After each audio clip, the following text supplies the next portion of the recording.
오늘은 5월 21일 목요일입니다.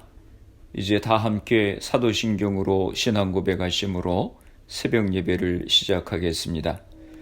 전능하사 천지를 만드신 하나님 아버지를 내가 믿사오며 그 외아들 우리 주 예수 그리스도를 믿사오니 이는 성령으로 잉태하사 동정녀 마리아에게 나시고 본디오 빌라도에게 고난을 받으사 십자가에 못 박혀 죽으시고 장사한 지 사흘 만에 죽은 자 가운데서 다시 살아나시며 하늘에 오르사 전능하신 하나님 우편에 앉아 계시다가 저리로서 산자와 죽은 자를 심판하러 오시리라. 성령을 믿사오며 거룩한 공예와 성도가 서로 교통하는 것과 죄를 사하여 주시는 것과 몸이 다시 사는 것과 영원히 사는 것을 믿사옵나이다. 아멘. 오늘 우리에게 주시는 하나님의 말씀은 신명기 21장 15절에서 23절까지 말씀입니다. 제가 봉독해 드리겠습니다. 어떤 사람이 두 아내를 두었는데 하나는 사랑을 받고 하나는 미움을 받다가 그 사랑을 받는 자와 미움을 받는 자가 둘 다 아들을 낳았다 하자 그 미움을 받는 자의 아들이 장자이면 자기의 소유를 그의 아들들에게 기업으로 나누는 날에 그 사랑을 받는 자의 아들을 장자로 삼아 참 장자 곧 미움을 받는 자의 아들보다 앞세우지 말고 반드시 그 미움을 받는 자의 아들을 장자로 인정하여 자기의 소유에서 그에게는 두 몫을 줄 것이니 그는 자기의 기력의 시작이라. 장자의 권리가 그에게 있음이니라. 사람에게 완악하고 패역한 아들이 있어 그의 아버지의 말이나 그 어머니의 말을 순종하지 아니하고 부모가 징계하여도 순종하지 아니하거든. 그의 부모가 그를 끌고 성문에 이르러 그 성읍 장로들에게 나아가서 그 성읍 장로들에게 말하기를 우리의 이 자식은 완악하고 패역하여 우리 말을 듣지 아니하고 방탕하며 술에 잠긴 자라 하면 그 성읍의 모든 사람들이 그를 돌로 쳐 죽일지니 이같이 내가 너희 중에서 악을 제하라.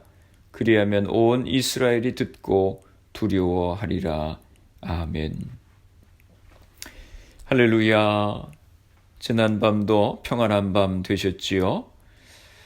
신명기 19장 1절에서 25장 19절까지는 사회생활의 민영사상 문제, 즉 공동체 규율을 다루고 있다고 말씀을 드렸습니다.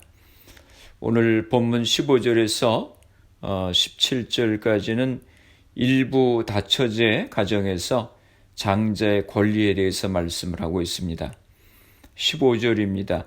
어떤 사람이 두 아내를 두었는데 하나는 사랑을 받고 하나는 미움을 받다가 그 사랑을 받는 자와 미움을 받는 자가 둘 다 아들을 낳았다 하자 그 미움을 받는 자의 아들이 장자이면 한 남자가 두 아내를 통하여 아들들을 낳았을 때 장자권은 장남에게 속하는 것입니다. 그러나 본문의 상황은 한 남자가 한 아내를 다른 아내보다 더 사랑한다고 하는 사실로 인해서 복잡하게 얽히고 있습니다. 일부 다처가 고대 이스라엘에서 관습이 되기는 했을지라도 이것은 예외 없이 가정 내에서 문제를 야기하는 원인이 되었습니다. 창세기 29장 30절에 보면 야곱과 그 두 아내 이야기를 통해서 문제를 보여줍니다. 야곱이 또한 라헬에게로 들어갔고 그가 레아보다 라헬을 더 사랑하여 라고 얘기합니다. 여기에 나타난 야곱의 편애는 인간의 상황을 반영하고 있습니다. 그 이유는 그러한 일부 다처 관계에서는 아내들 사이에 갈등을 피할 수가 없기 때문입니다. 16절에서 17절입니다. 자기의 소유를 그의 아들들에게 기업으로 나누는 날에 그 사랑을 받는 자의 아들을 장자로 삼아 참 장자 곧 미움을 받는 자의 아들보다 앞세우지 말고 반드시 그 미움을 받는 자의 아들을 장자로 인정하여 자기의 소유에서 그에게는 두 몫을 줄 것이니 그는 자기의 기력의 시작이라. 장자의 권리가 그에게 있음이니라. 이런 갈등은 일부 다처제 가정의 자녀들에게까지 확대가 되는데 특별히 재산의 분배 문제에서 나타나게 됩니다. 본문 15절에서 17절의 장자권에 대한 법은 정당한 사유 없이 장자에게 재산을 물려주지 않는 일에 대해서 금하고 있습니다. 한 남자가 자기 재산을 정리할 때 그는 한 아내가 사랑받지 못한 불행스러운 일로 인해서 그 아들이 더 나쁜 상태에서 살아가도록 해서는 안 된다고 하는 것입니다. 아직 가나안 땅에 들어가지도 않은 이스라엘을 위해서 하나님께서 공평과 정의를 통해서 가정 질서를 세워가도록 하셨습니다. 자녀들에 대한 편애와 재산 상속의 문제가 얼마나 복잡합니까? 요즘에도 한국에서는 재산 상속에 대한 재판이 1년에 몇백 건씩 접수된다고 하는 것입니다. 상속 문제 때문에 형제도 다 깨지게 됩니다. 또 아들과 딸에 대한 재산 상속이 공정하지 않아서 가정에 불화가 생기는 일이 얼마나 많이 있습니까? 인터넷에 재산 상속에 대해서 검색을 해보니까 재미있는 기사 타이틀이 떴습니다. 피보다 진한 게 돈이라고 하는 타이틀입니다. 아들은 딸보다 더 재산을 많이 달라고 하고 또 딸들은 그럴 수 없다고 싸우는 그런 이야기들입니다. 가족 간의 불화를 방지하려면 공평해야 되는 것입니다. 가족 내 편애와 관련된 이 원리는 오늘날 일부 일처제 내에서도 적용이 됩니다.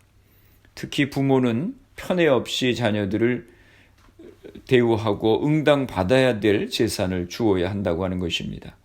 부모는 자녀들에게 애정을 균등하게 나눠 주어야 합니다. 18절에서 21절까지는 패역한 아들에 관한 형벌에 대해서 말씀합니다.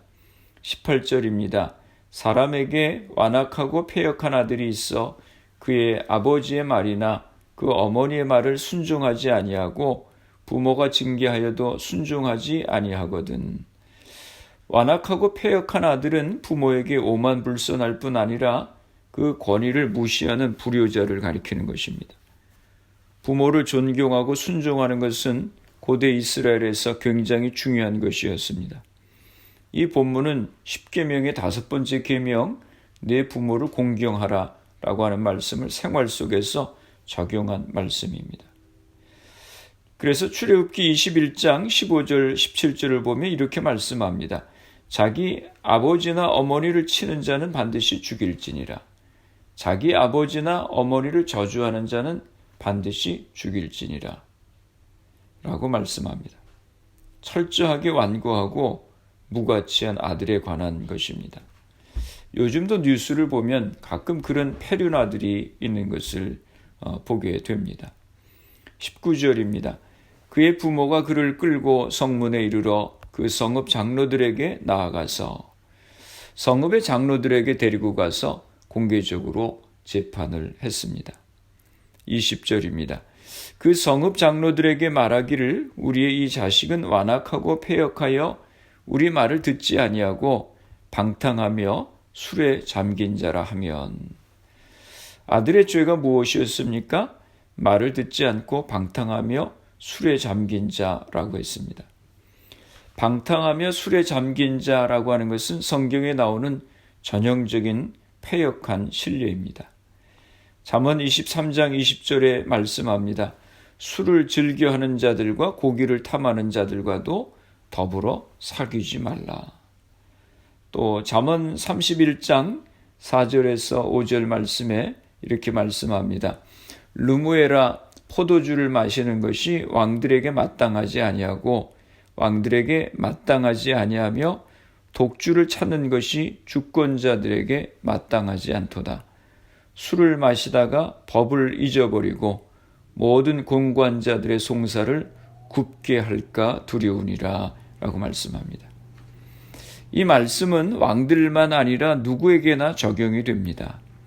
알코올이든 다른 어떤 마약 종류든 술 취함은 피할 수 없이 하나님의 법을 어기는 대로 이끌고 가는 것입니다.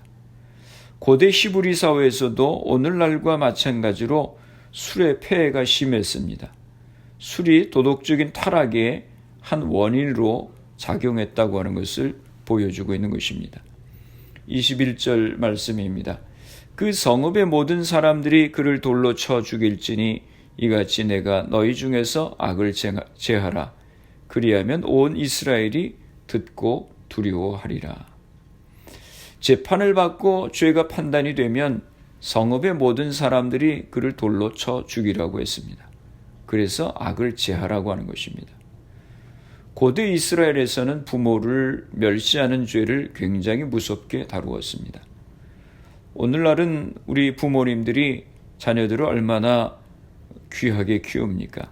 자녀들에게 호차리도 들지 못하고 또 싫은 소리도 제대로 하지 못하는 그런 부모들이 많습니다. 잠언 22장 6절에 말씀합니다. 마땅히 행할 길을 아이에게 가르치라. 그리하면 늙어도 그것을 떠나지 아니하리라. 부모님들은 자녀들을 어려서부터 하나님을 예배하며 하나님의 말씀 가운데 순종하며 살아가도록 훈련하라고 하는 말씀입니다. 그리하면 자녀들이 나이가 들어도 계속해서 말씀 가운데서 형통한 삶을 살아갈 수 있다고 하는 것입니다. 미국 프린스턴 대학교의 초대 총장이었던 조나단 에드워드는 가난한 목사였습니다. 그는 미국이 낳은 위대한 사상가요 교육가였습니다. 탁월한 설교자였습니다. 그는 언제나 분주했습니다. 그렇지만 그는 하루 중 정해놓은 시간만큼은 꼭 가족들을 위해서 그 시간을 썼다고 합니다. 조용한 밤 시간에 자녀들과 함께 대화를 나누기도 하고 또 그들을 위해서 기도해주는 시간만큼은 꼭 지켰다고 하는 것입니다. 뿐만 아니라 그는 새벽에 일찍 일어나서 촛불을 켜놓고 자녀들이 일어나 촛불가에 둘러앉기를 기다렸다가 함께 예배드리는 습관을 소중하게 여겼습니다. 그런 환경 속에서 자란 자녀들은 어릴 때부터 위대한 영적인 교육을 받으며 성장할 수 있었습니다. 조나단 에드워드가 세상을 떠난 지도 200년이 넘었습니다. 하나님께서 그의 후손들을 크게 축복해 주셨습니다. 그의 후손들 중에는 부통령이 1명, 주지사가 3명, 시장이 3명, 고급 공무원이 80명, 대학 총장이 13명, 변호사가 100명, 교수가 65명, 법대 학장이 1명, 판사가 3명, 의사가 36명, 의과대학장이 1명, 그 외에도 수백 명의 목사와 선교사가 배출되었다고 하는 것입니다. 미국의 역사를 주름잡는 지도자들이 조나단 에드워드의 후손을 통해서 하늘의 별처럼 쏟아져 나온 것입니다. 마땅히 행할 길을 자녀에게 가르치라. 자녀들에게 먼저 하나님을 예배하며 말씀을 순종하는 삶을 살게 하여서 그 믿음이 대대로 자손들에게 전수되어서 하나님 앞에 영광을 돌리며 하나님이 주시는 귀한 복을 누리며 사시는 여러분과 가정이 되시기를 주님의 이름으로 축원합니다. 기도하시겠습니다. 하나님 아버지, 오늘도 저희들에게 새날 주심을 감사합니다. 유대 백성들에게 말씀과 계명을 주셔서 공정한 사회와 가정을 세워갈 수 있도록 하셨던 것을 기억합니다. 말씀을 순종하며 살아가는 것이 때로는 힘들고 어렵게 느껴질 때가 있지만 그 길이 생명의 길이고 우리의 삶을 풍성케 함을 깨닫게 하여 주옵소서. 저희들에게 은혜를 허락하여 주셔서 말씀에서 좌로나 우로나 치우치지 않게 하시고 말씀이 우리의 삶의 기준이 되게 하여 주시옵소서. 우리의 자녀들을 축복하여 주시고 자녀들에게 마땅히 행해야 될 길을 가르칠 수 있는 저희가 되게 하여 주시옵소서. 우리의 가정들을 축복하시고 하나님을 잘 섬기는 믿음의 가정이 되게 하여 주옵소서. 우리에게 주신 사업과 직장들을 붙들어 주시옵소서. 우리 교회를 축복하여 주시어서 이 지역에 죽어가는 많은 영혼들을 구원하는 귀한 사명을 감당케 하여 주옵소서. 질병으로 어려움을 당하는 이들을 회복하여 주시고 생업에 어려움 가운데 있는 이들에게 은혜를 허락하여 주시옵소서. 코로나 바이러스를 위해서 수고하는 모든 의료진들, 봉사자들, 위정자들에게 지혜를 주시고 강건케 하여 주시옵소서. 하루속히 백신이 개발될 수 있도록 은혜를 허락하여 주시옵소서. 이 질병이 하나님의 은혜 가운데 속히 물러가게 하여 주옵소서. 오늘도 주님과 동행하는 승리하는 복된 하루가 되게 하여 주옵소서. 예수님의 이름으로 기도드리옵나이다. 아멘. 주기도문 하심으로 새벽 기도회를 마치겠습니다. 하늘에 계신 우리 아버지여, 이름이 거룩히 여김을 받으시오며 나라가 임하시오며 뜻이 하늘에서 이루어진 것 같이 땅에서도 이루어지이다. 오늘 우리에게 일용할 양식을 주시옵고 우리가 우리에게 죄 지은 자를 사하여 준 것 같이 우리 죄를 사하여 주시옵고 우리를 시험에 들게 하지 마시옵고 다만 악에서 구하시옵소서. 나라와 권세와 영광이 아버지께 영원히 있사옵나이다. 아멘. 새벽 예배를 마쳤습니다. 오늘 하루도 주님 안에서 승리하시기 바랍니다. 새벽 예배 후 개인적으로 10분 이상씩 기도하시기 바랍니다.